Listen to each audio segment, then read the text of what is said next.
Hello friend, स्वागत है आपका टुडे करंट अफेयर क्लासेस में।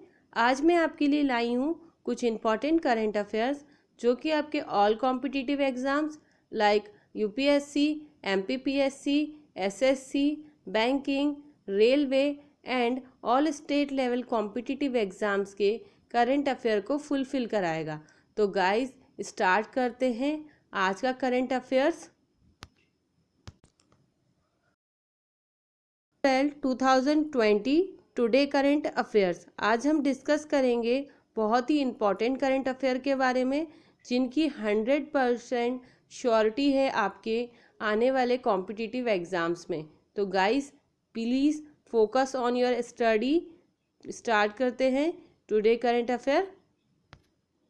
क्वेश्चन है guys, world day for safety and health at work यानी कार्यस्थल पर सुरक्षित एवं स्वस्थ रहने का विश्व दिवस कब मनाया जाता है?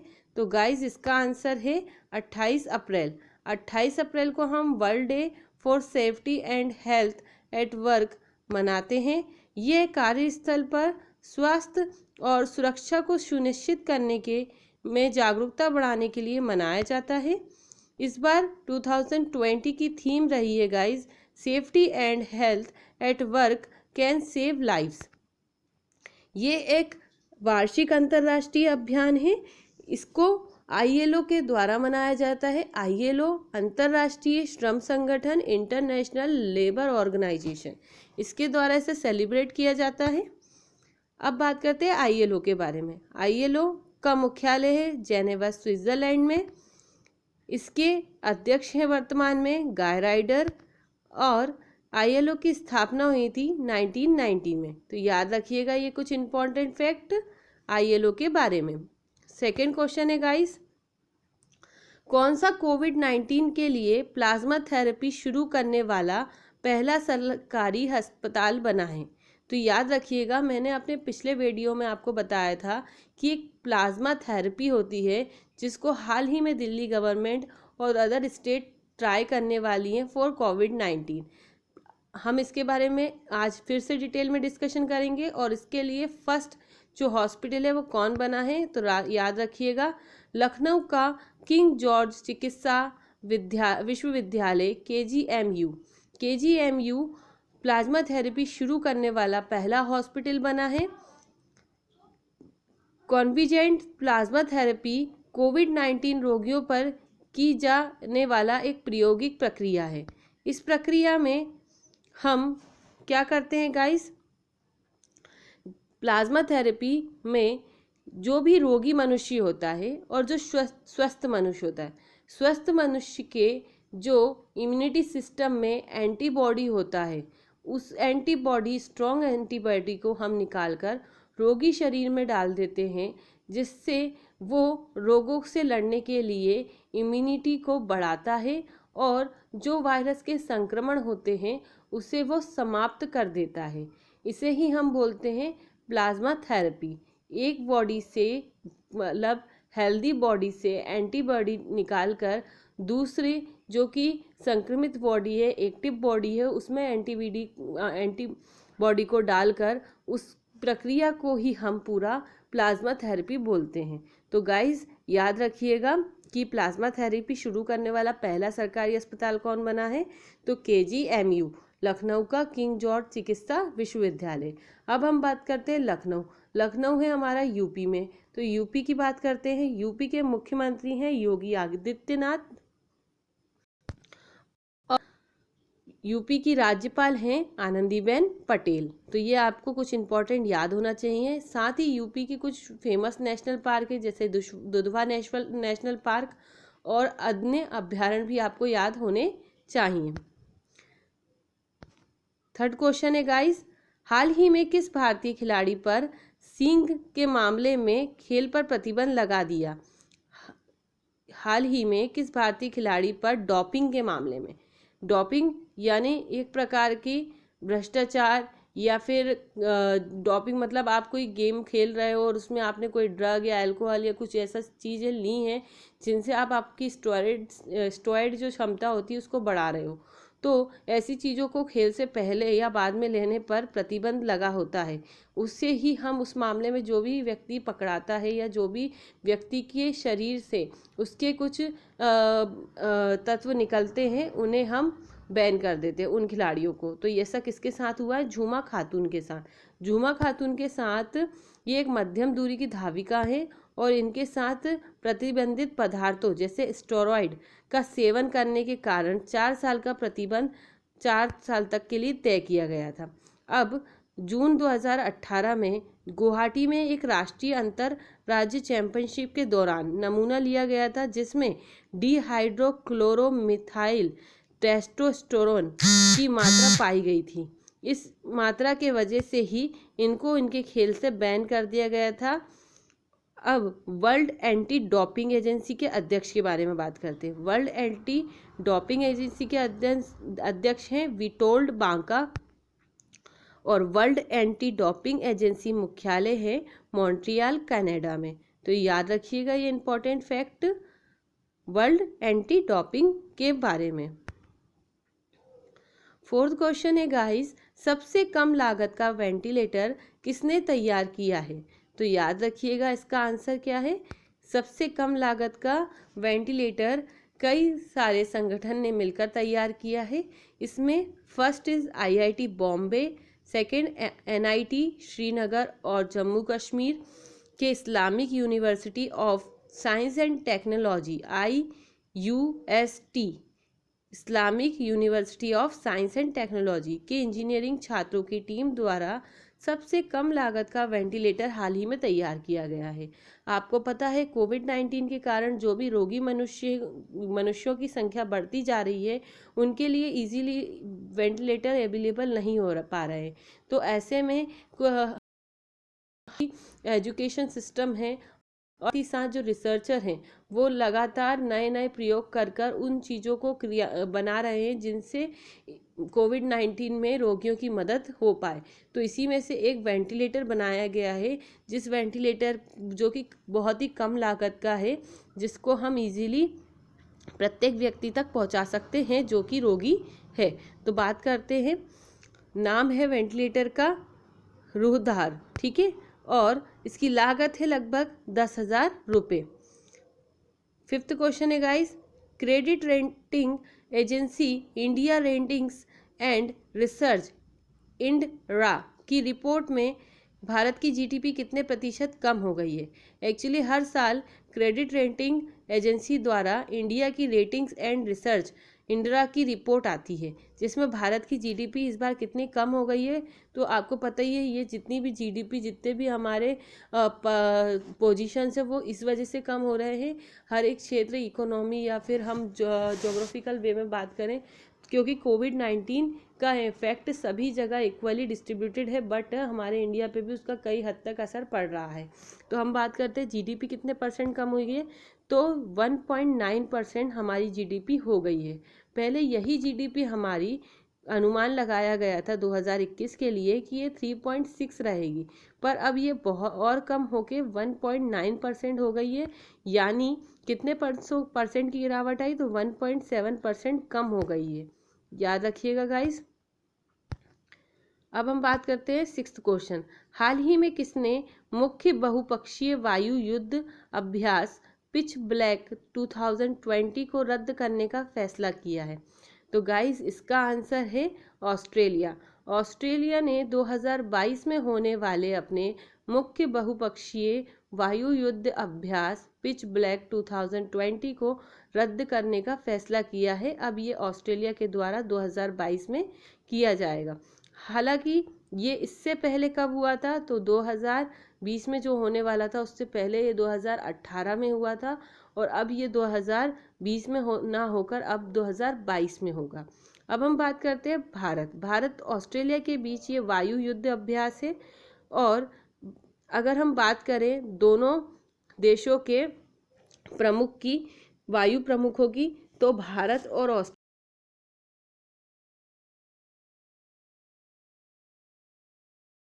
मैग हूप फेल्ड, ठीक है गाइस, रॉयल ऑस्ट्रेलियन एयरफोर्स इसका पूरा नाम है और इसके प्रमुख हैं मैग हूप फेल्ड।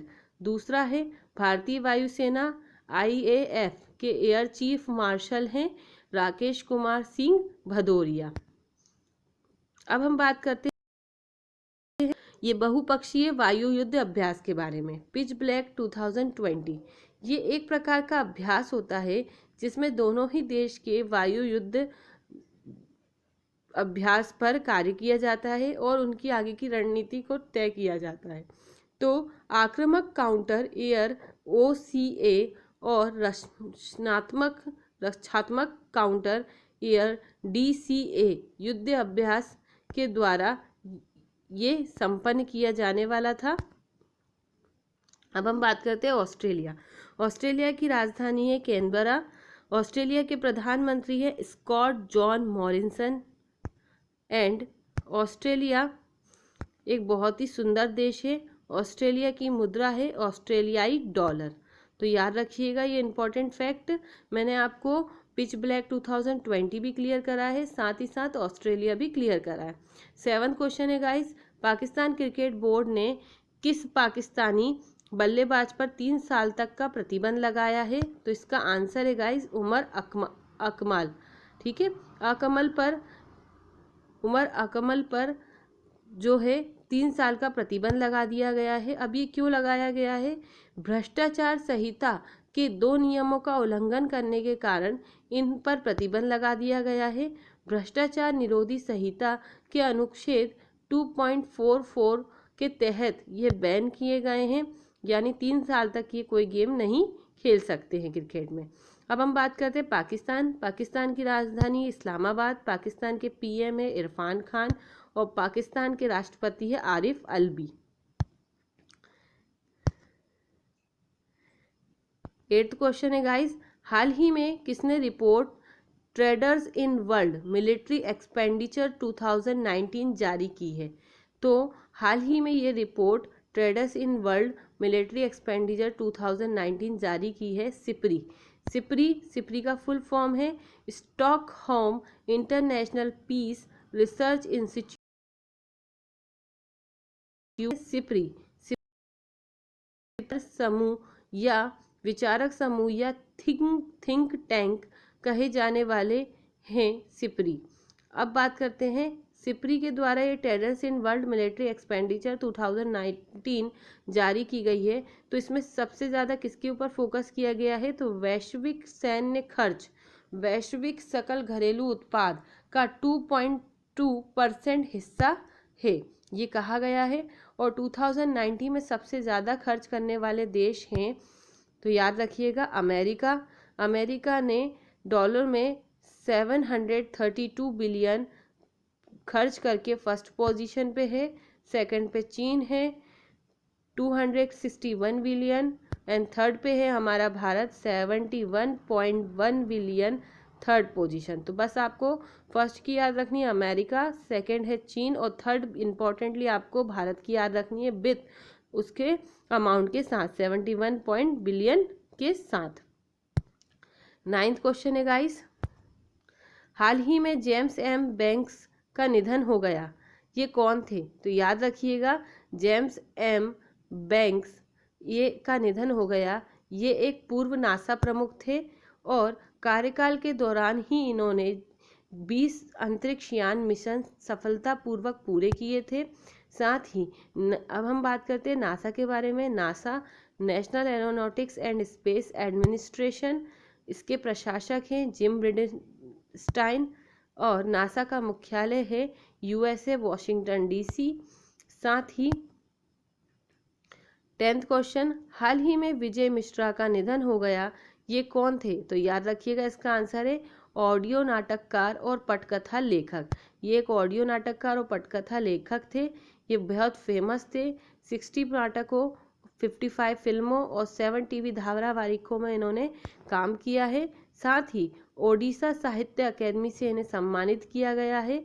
और दूसरा फैक्ट ये है कि 2013 में पुस्तक वानप्रस्थ के लिए इन्हें केंद्र संगीत नाटक अकादमी पुरस्कार से भी सम्मानित किया गया था।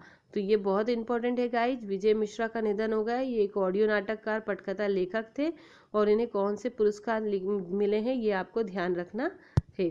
11th क्वेश्चन है गाइज, निम्न में से किस राज्य सरकार ने HCL के साथ मिलकर कोविड-19 महामारी से निपटने के लिए एक आपदा प्रबंधन विश्लेषिकी केंद्र की स्थापना की है? तो याद रखिएगा कि राज्य सरकार ने HCL के साथ मिलकर कोविड-19 के लिए, महामारी से निपटने के लिए एक आपदा विश्लेषिकी केंद्र की स्थापना की है। अब ये केंद्र कहाँ पर है? तो याद रखिएगा इसका आंसर है तमिलनाडु। तमिलनाडु में की गई है। और लाइन नंबर जिसका नंबर है 1070। और अब हम बात करते हैं तमिलनाडु के बारे में। तमिलनाडु की राजधानी है चेन्नई, CM है एडापाडी के पलनीस्वामी और गवर्नर है बनवारी लाल पुरोहित। तो याद रखिएगा ये कुछ इंपॉर्टेंट फैक्ट तमिलनाडु के बारे में। 12th क्वेश्चन है गाइस, निम्न में से अंतर्राष्ट्रीय नृत्य दिवस कब मनाया जाता है? तो इसका आंसर है गाइस 29 अप्रैल। 29 अप्रैल को हम अंतर्राष्ट्रीय नृत्य दिवस मनाते हैं। इसकी शुरुआत 1982 में ITI द्वारा की गई थी, इसलिए हम इंटरनेशनल डांसिंग डे मनाते हैं।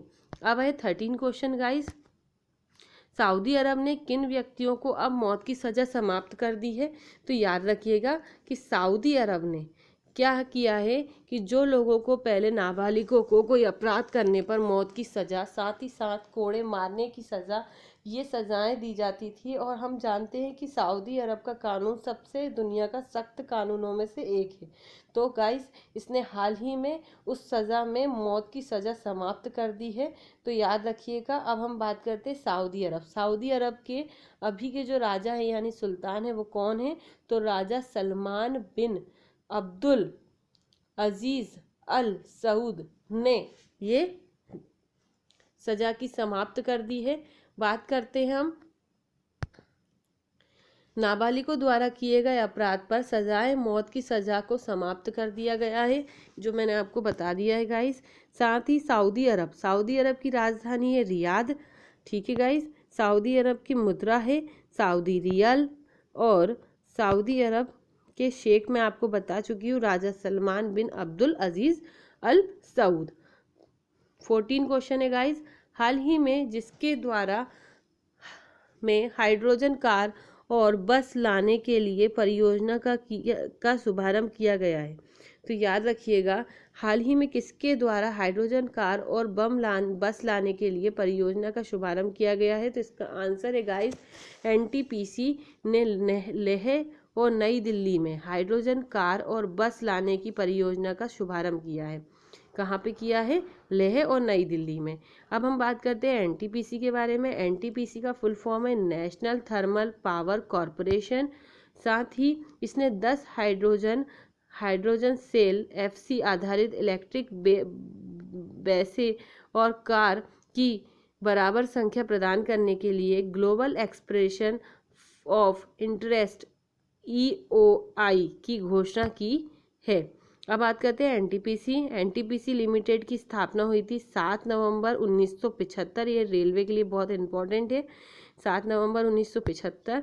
और NTPC लिमिटेड मुख्यालय है नई दिल्ली भारत में। और NTPC के अध्यक्ष MD हैं। तो याद रखिएगा अध्यक्ष और MD कौन है? गुरदीप सिंह। तो ये इंपॉर्टेंट फैक्ट NTPC के बारे में गाइस। अब हम बात करते हैं क्विज के बारे में। मैंने आपको क्विज किया था मेरे पिछले वीडियो में 28 अप्रैल को कि मेघालय के नए चीफ जस्टिस कौन बने हैं। तो गाइस मुझे बहुत से लोगों ने बिल्कुल करेक्ट आंसर दिया है और मुझे बहुत खुशी हुई है इस बात की कि आप लोग बहुत अच्छे से read and right and learn कर रहे हैं। तो एक बार और डिस्कस करते हैं मेघालय के नए चीफ जस्टिस कौन बने हैं। तो मैंने आपको ऑप्शन दिए थे किशन जी, विश्वनाथ समंदर, कैलाश रूपाशंकर और देवकार किल्ले। तो इसका आंसर है गाइस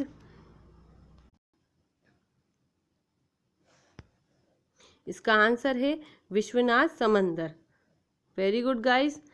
अब है हमारा आज का क्विज 29 अप्रैल 2020 का क्वेश्चन। महिलाओं के लिए जीवन शक्ति योजना किस राज्य में शुरू की गई है? तो याद रखिएगा, इसके ऑप्शन है मध्य प्रदेश, उत्तर प्रदेश, महाराष्ट्र और असम। मैंने अपने पिछले वीडियो में आपको ये क्लियर करा था कि जन शक्ति योजना आखिर में किसने स्टार्ट करी है और क्यों की है और इसका कारण क्या है और इसके द्वारा क्या बेनिफिशियल्स हैं। तो आपको पता है इसका आंसर क्या है, तो प्लीज़ मेरे आंसर कमेंट सेक्शन में प्लीज़ कमेंट कीजिए, इसका आंसर दीजिए और मुझे ये बताइए कि आप इसके बारे में और कितना डिटेल्ड में जानते हैं, तो उसको भी आप डिटेल्ड में लिख सकते हैं। तो गाइस, इसी के साथ आज अगर आपको मेरा वीडियो अच्छा लगा हो तो प्लीज़ आंसर करिए पहली बात तो इस क्वेश्चन को, और लाइक सब्सक्राइब एंड शेयर कीजिए। यूट्यूब पे जाकर टुडे करंट अफेयर्स में आपके लिए बहुत इंपॉर्टेंट करंट अफेयर्स प्रोवाइड कर रही हूँ, जो इनकी 100% गारंटी है कि ये पेपर में आना ही है गाइस। तो इसको बिल्कुल अच्छे से रीड लर्न एंड राइट कर लो, क्योंकि ये बहुत इंपॉर्टेंट है, जो कि आपके कॉम्पिटिटिव एग्ज़ाम्स के पूरे करंट अफेयर को कवर कराता है। अगर आपको मेरा वीडियो अच्छा लगा हो तो प्लीज़ इसे यूट्यूब पर सब्सक्राइब, लाइक एंड शेयर कीजिए। And very much guys, have a nice day.